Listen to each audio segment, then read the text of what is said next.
Now we are talking about cops among 4 injured in a St. Mary crash. And we know how that go. Always look terrible. Thank God, so far, I injured them just injured. So guys, good morning, good afternoon, good evening, and good night, wherever you are. Welcome back to the channel. My amazing viewers, it's always a pleasure to have you guys here, and I truly appreciate your time and support. If you're new around here, around the YouTube, Mama, Jamaican Mama Heart to Heart YouTube area, and this is your first time joining our wonderful YouTube family, guys, consider hitting that subscribe button. Here we focus on reaction videos where I will analyze and even critique the content we discuss. As always, let's make sure to keep our conversations respectful and constructive. Your opinion matters, and I want to hear from you my subscribers, you my viewers, especially regarding today's topic. Guys, now let me dive into the serious matter at hand. The recent motor vehicle crash on the Rio Nuevo main road in St. Mary. This incident is not just an unfortunate event. It really raises critical questions about road safety and emergency response capabilities and the implication of traffic incident in Jamaica. Now, the recent motor vehicle crash on the Rio Nuevo main road in St. Mary underscore a range of serious issues related to road safety, emergency response capabilities, and the broader implications of traffic incidents in the region. 4 people were injured in the incident, and you'll see from the thumbnail how bad it was, including 2 police officers, highlighting the risk that even those tasked with enforcing the law face the same thing on the Jamaican roads. The seriousness of this incident is twofold. Firstly, the injuries sustained, particularly the broken leg of one police officer, point to the potential for life-threatening outcomes in such an accident. And while all parties involved were transported to the hospital, the extent of their injuries raises concern about the capabilities of the local healthcare system to handle trauma cases effectively. And you know the problems we had been having for so many years with the healthcare system. It's really pitiful when somebody meets in an accident and have to go into one of those hospitals where the facilities are not as equipped. Jamaica's healthcare system faces significant challenges, including underfunded hospital staffing shortages and limited resources, particularly in a rural area where the infrastructure is often lacking. Now, in emergency situations such as this crash, the speed and quality of medical care can significantly influence outcome, whether them die or them live. Delays in receiving adequate medical attention can exacerbate injuries and lead to more severe health complications. And it's so pitiful why a lot of people die.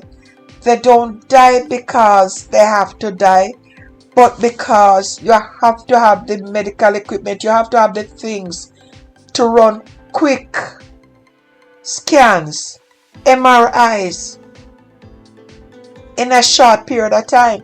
And these little hospitals around the rural areas, they're not equipped.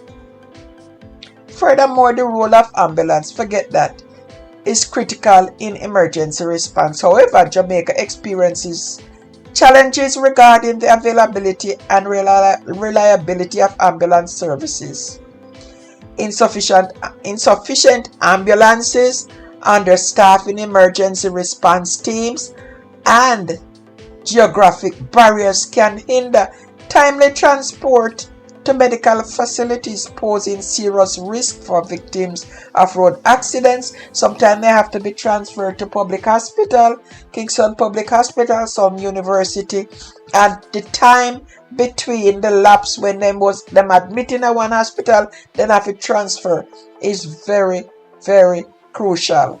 The accident also reflect broader issues related to driving behavior and road conditions in Jamaica.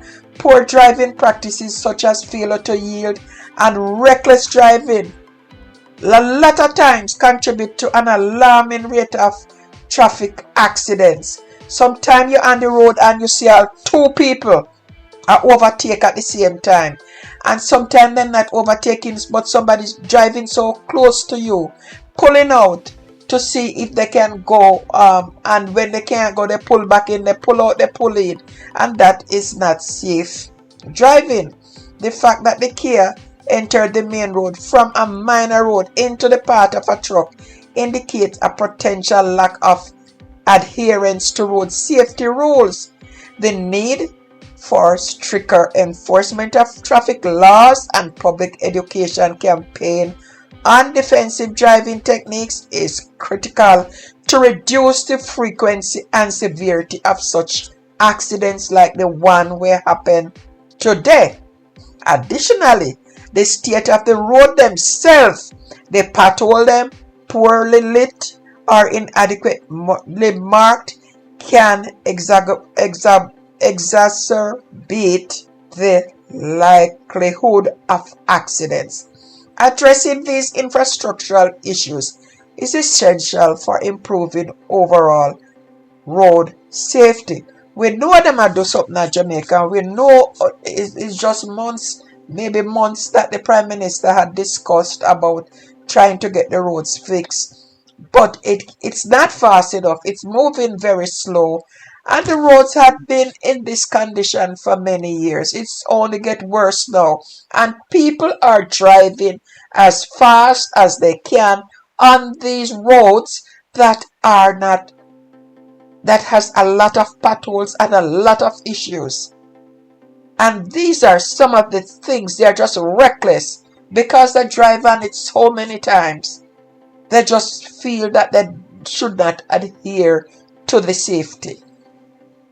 Now, the incident in St. Mary is tragic, reminder of the numerous factors that contribute to road accidents, and drivers are to keep those things in mind, from the quality of healthcare and emergency response to ingrained driving habits and infrastructure challenges. It highlights the urgent need to comprehensive reform that address these key areas, ensuring safer road and better health outcome for all Jamaicans. Without such measures, these things cost money though, and Jamaica is a little country. Them are try. I will not say they're not trying, because them are try. Because the roads are getting better and them can't fix all the road. So the drivers need to take caution. The cycle of accidents and their often devastating consequences is likely to persist.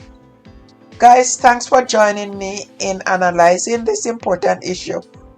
What are your thoughts on the situation? Do you believe there are effective measures that can be taken to improve road safety and emergency response in Jamaica? Let's open up a dialogue in the comment below. Remember, the conversation doesn't end here. Your engagement keeps this community thriving. If you found value in this content, give it a thumbs up, share it with your friends, and don't forget to subscribe for more insightful discussions. Until next time, stay safe and drive responsibly and take care of each other. See you in the next video.